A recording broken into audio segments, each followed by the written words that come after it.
Visitation at Clearwater State Correctional Facility runs on a strict schedule. Inmates are escorted into the visitation room only after they've been strip-searched, metal detected, and patted down. Visitors check in at the front desk with photo ID. Pockets emptied, belts removed. Nothing gets through, except what the system overlooks. That day, Latasha Grant arrived early. Too early. The CO on duty hadn't yet activated the surveillance feed, and the floor sergeant had stepped out for rounds. It was supposed to be a 30-minute wait, but they let her in anyway. Maybe because she was a regular, maybe because she was quiet, or maybe because they weren't paying attention. She walked down the corridor slowly, the sound of her shoes echoing against the linoleum floor. And then she stopped. Terrence Blake, her boyfriend, was in the room already. But he wasn't at the table waiting. He wasn't even dressed right. His jumpsuit was pulled down to his waist and he was kneeling. Not in prayer, not in shame. In front of Warden Harper. It didn't look forced. It didn't look new. It looked practiced, rehearsed. Like something that had been happening for months, maybe longer. Latasha didn't scream. She didn't move. She just stared, as if staring long enough might erase what she saw. Within 72 hours, 2 bodies would be wheeled out of Clearwater under white sheets. And it all began with smuggled letters, a hidden relationship, and a single moment of betrayal no one was supposed to witness. Before we dive deeper, let us know in the comments where you're watching from. We'd love to hear from you. And if you're new here, click on the subscribe button so you never miss any of our upcoming videos. Before betrayal stained everything, Latasha Grant was just a woman trying to survive. 34 years old, sharp-minded, and fiercely loyal to the few people she trusted. She was serving a 12-year sentence for armed robbery, her first and only conviction. The robbery hadn't been her idea, but when things went sideways, she didn't snitch. She took the fall, and in the process, she gained a reputation. Quiet, respectful, but never weak. In Clearwater State Correctional Facility, that kind of loyalty didn't go unnoticed, especially by inmates like Terrence Blake. Terrence was 36, former gang member, tattoos from neck to wrist, the kind of man who'd seen more death than birthdays.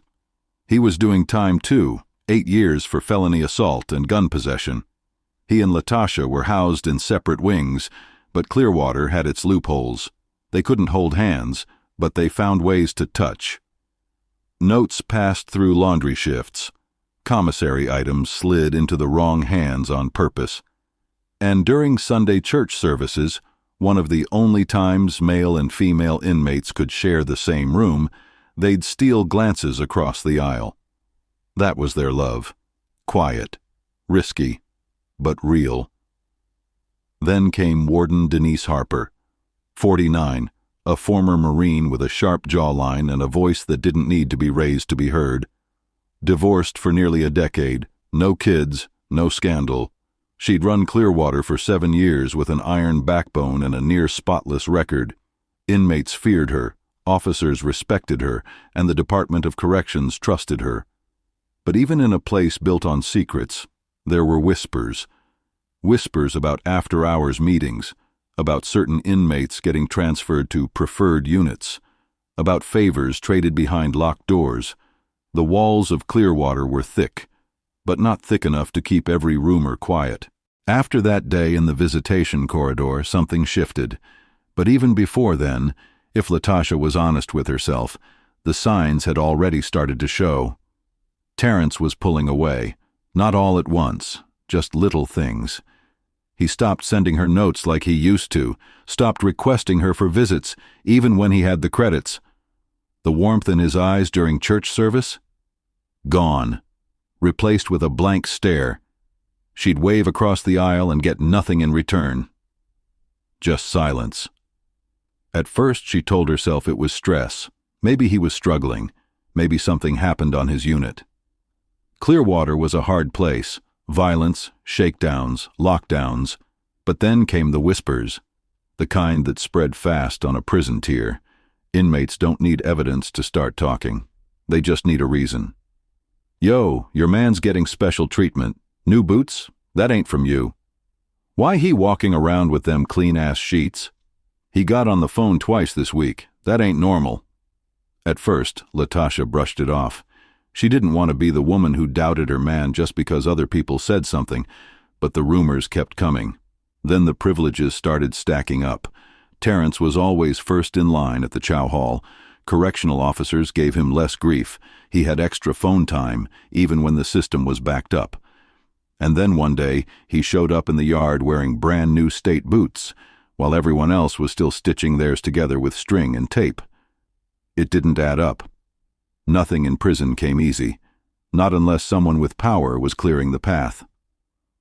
One night, Latasha turned to her bunkmate Keisha. Older, quiet, did her time with her head down. She trusted her. Latasha looked at her and said, "Tell me the truth. Do you think something's going on?" Keisha didn't even hesitate. She looked her straight in the eye. "Girl, he ain't just sleeping his way to freedom. He's doing it with the warden." Latasha didn't speak, didn't blink. She just sat there, staring at the wall, replaying everything. The missed visits, the new boots, the cold look in his eyes. And suddenly, it all made sense. Not just the silence, but the betrayal hiding behind it. Prison doesn't offer many opportunities, but when desperation meets silence, people start creating their own. Latasha knew Clearwater had rules, but she also knew it had blind spots. And during laundry duty one Thursday morning, she saw one of them. A female corrections officer had left her work phone sitting unattended on the folding table while she stepped away to handle an inmate dispute. Latasha didn't hesitate. She reached out, slid the phone beneath a stack of uniforms, and walked, fast but calm, straight into the back utility room where there were no cameras. She didn't have much time. She pulled up Instagram, searched Denise Harper. Several accounts came up. Most were private, but one caught her attention. It didn't say her name, but the profile picture was unmistakable, a blurry image of a woman in a red blazer standing in front of Clearwater's badge wall. Latasha clicked it. Nothing obvious at first, no photos, no posts, just a handful of followers, and one name that stopped her cold: Terrence Blake 03. Her hands started shaking. She screenshotted everything: his name, their connection, the few comments she could see, some dating back nearly 6 months. It didn't prove anything on its own, but it was the first digital fingerprint she had, and it gave her one thing prison rarely does: direction. Then came something she wasn't ready for. A week later, Latasha was assigned to assist with office cleaning on the admin wing, a small job, dusting, wiping, emptying bins. She moved quietly, kept her head down like always.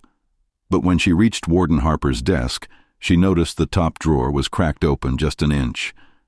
And inside, partially hidden beneath a stack of intake forms, was a folded piece of notebook paper. No seal, no envelope, just one line showing from the fold: "To D." Something inside her told her to stop, but her hands moved anyway. She opened it. The handwriting was familiar. She'd seen those curves, that slant, on every commissary note he ever gave her. But this one wasn't for her. "To D, you taste like freedom. And that's what I've been dying for." Her stomach churned. It wasn't the prison food. It was betrayal in ink. A sentence that burned through her memory and rewrote every moment she had spent waiting on a man who had already moved on. In that moment, she knew this wasn't just a love triangle. It was something worse, something deeper, something that would tear more than hearts apart. Latasha didn't plan to catch them. She just needed answers, the kind that couldn't come from whispers or rumors or notes tucked in drawers. So she filed a formal request for a visit, marked as urgent. She didn't expect it to be approved, not after weeks of silence, not after everything she'd uncovered. But 2 days later, it was. Approved. Unusual. Immediate. They told her to report to admin visitation at 3:15 p.m. sharp. She didn't tell anyone, not Keisha, not her unit officer. She kept it to herself like a secret she didn't want to be true. When the time came, she walked the familiar hallway in silence, past the officer's station, past the locked rec room, until she reached the warden's wing. That's when she heard it. Laughter. Soft. Controlled.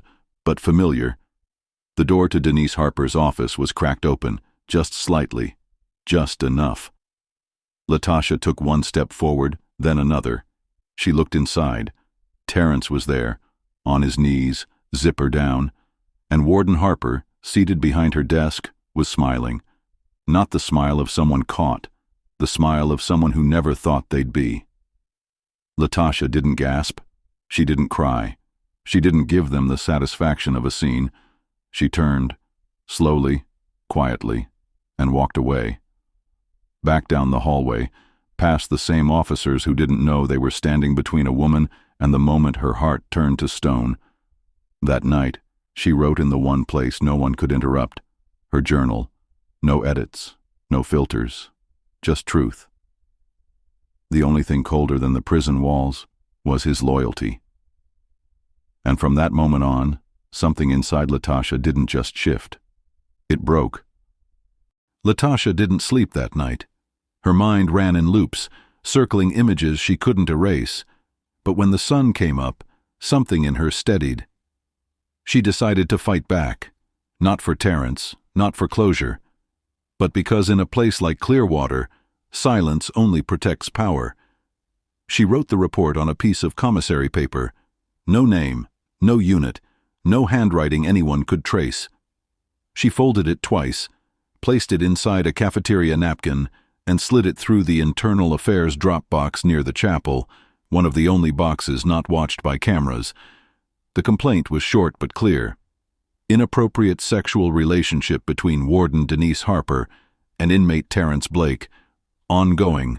Documented. Investigate. She waited. Days passed. No response. No shift in routine. And then on the 5th day, 2 COs entered her dorm with blank faces and cold eyes.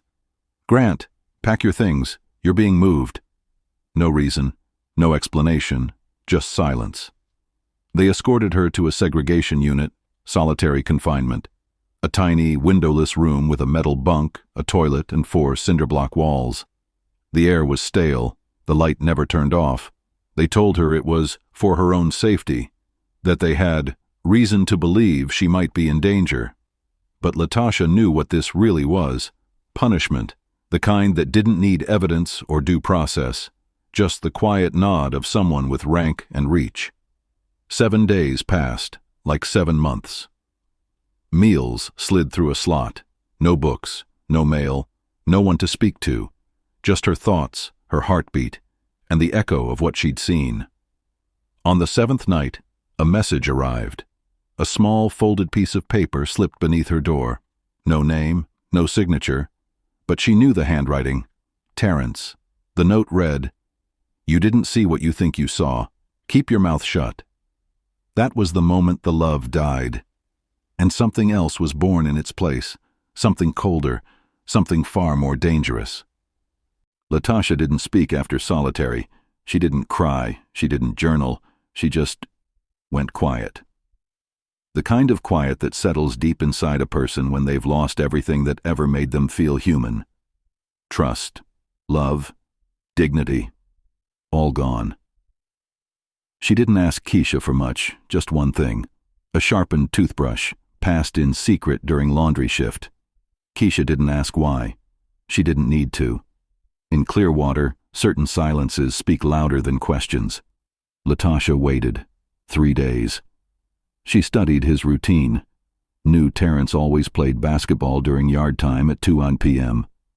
Always wore the same sleeveless shirt. Always took the far court by the south fence. Always grinned like the world owed him a second chance. She walked out that afternoon like any other inmate, head down, jumpsuit pressed, nothing unusual. She waited until the game got loud, until the noise rose just enough to mask footsteps. Then she moved. Quick, direct, no hesitation. 1 stab, then 2, then 10. The yard froze, inmates backed away, COs yelled, but by the time they got to her, she had buried the last thrust so deep the plastic cracked in her hand. That one? That one was for love. When they pulled her off of him, bloodied, shaking, eyes wide with rage, she screamed like the walls had finally cracked open and let her soul speak. "You took everything from me, everything!" It took 4 officers to restrain her, but not one word passed her lips after that. No apology, no excuse, just silence, and the weight of the truth no one else had dared to say out loud. The day Terrence died, Clearwater went quiet. Not in the way prisons usually fall silent during lockdowns, but in the kind of way that lets you know something bigger is unraveling behind the scenes. Terrence's body was barely zipped into a black bag before Internal Affairs was on site. Paperwork piled up, interviews were held, and just like that, what had been rumors before were now policy violations. Unethical conduct, abuse of power, sexual exploitation, all of it tied to one name, Warden Denise Harper. She was placed on administrative leave, publicly, but everyone inside knew better. She wasn't suspended, she wasn't stripped of access. She still had her clearance, still had her master key, still signed off on logs, still walked the halls like the same storm in heels she'd always been. Only now, the inmates didn't look away when she passed. They looked through her. Latasha didn't speak for days after the stabbing. Not to the psychiatrist, not to the chaplain, not even to Keisha, who had slipped her the weapon in the first place. She sat in her cell, eyes hollow, body still, replaying the betrayal again and again like a film with no pause button. Everyone assumed the story was over, that she had taken out her rage and spent it, that the worst was behind her. But Latasha knew better. Some betrayals don't end in one death. A week later, she was pulled from her cell for a routine medical checkup. She hadn't asked for it, but in prison, you don't ask.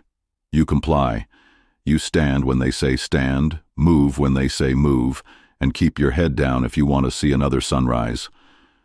She was shackled at the wrists and ankles, walked down the corridor with 2 COs at her back. It was the same route she'd taken dozens of times before, but this time, the air was different. She could hear voices coming around the corner, the click of heels, that controlled cadence, confident, familiar. Her eyes narrowed. Then she saw her, Denise Harper, in uniform, hair pinned, clipboard in hand, no cuffs, no shame, still walking through a prison that had seen everything she'd done, and still let her in. Latasha stopped breathing for just a second, and that was all she needed. For days, she had prepared for this moment, knowing that in a facility where full cavity searches are rare and female inmates are often overlooked, she could hide what she needed where no one would think to check. She bit down hard, and the taste of blood and gauze filled her mouth as she worked quickly, silently. Hidden beneath her tongue for days, wrapped tightly and flattened until it became part of her, was a homemade blade. Not metal. They would have caught that. This was a sharpened piece of hard plastic, filed from a broken commissary tray until it could tear through flesh as easily as paper. She moved, fast. The COs were caught off guard. They reached, but too late. Latasha broke from formation, sprinted toward Denise like she was chasing the last breath left in her body. The first stab caught her in the side. Harper's clipboard fell to the floor with a crack. She staggered back, trying to scream, but the second stab caught her in the chest, and then a third, and a fourth. It wasn't frenzy. It was focus. Each strike calculated, each wound carved with the memory of Terrence's betrayal, of nights in solitary, of blood pooled beneath love letters that weren't meant for her. Denise collapsed against the wall, hands to her chest, trying to stop what couldn't be stopped. The guards wrestled Latasha to the ground, but she didn't scream this time.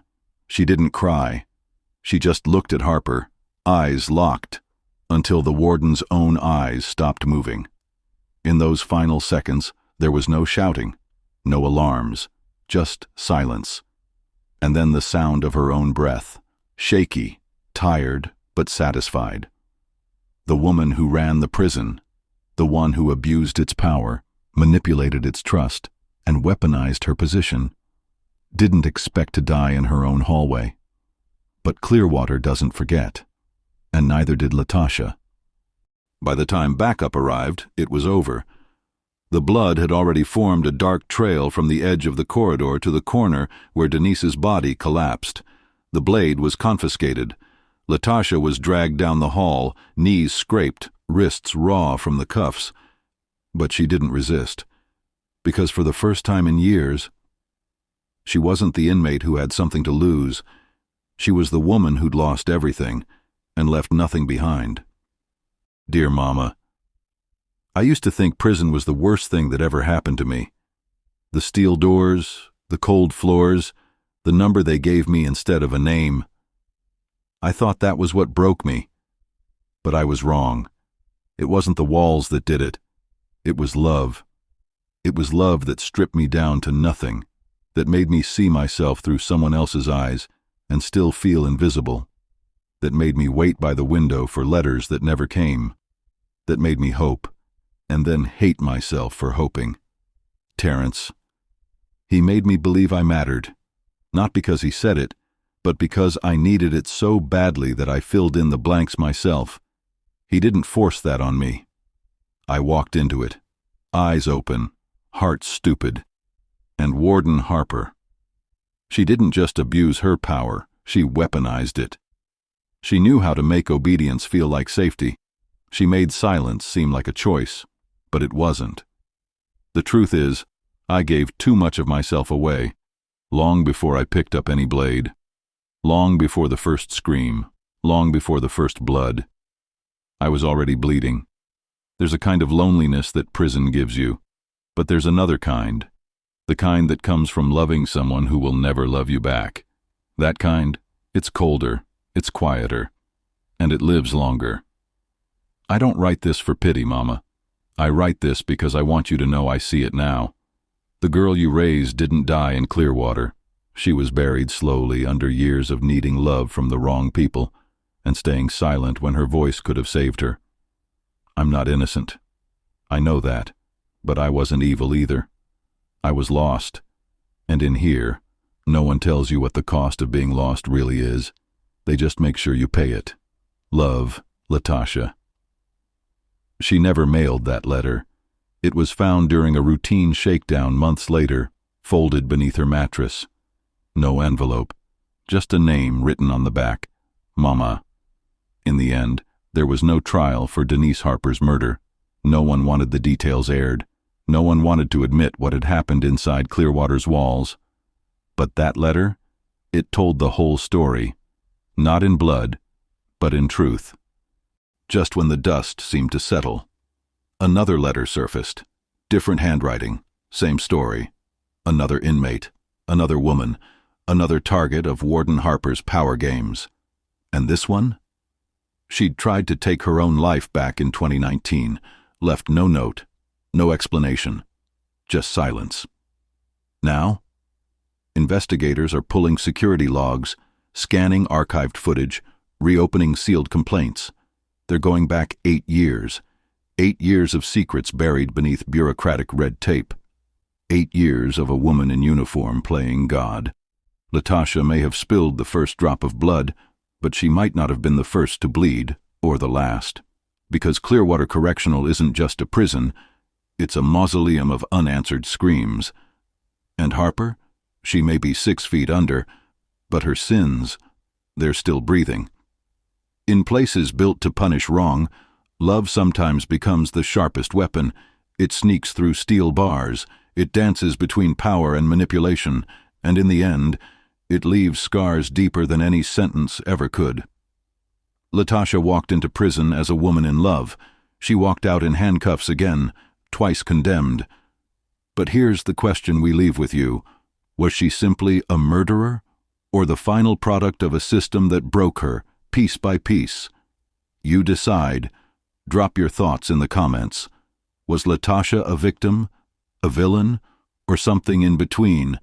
And if this story shook you, if it made you feel something, hit that like button. Subscribe, because every week we bring you another true story that reveals what really happens behind the locked doors of power, love, and betrayal.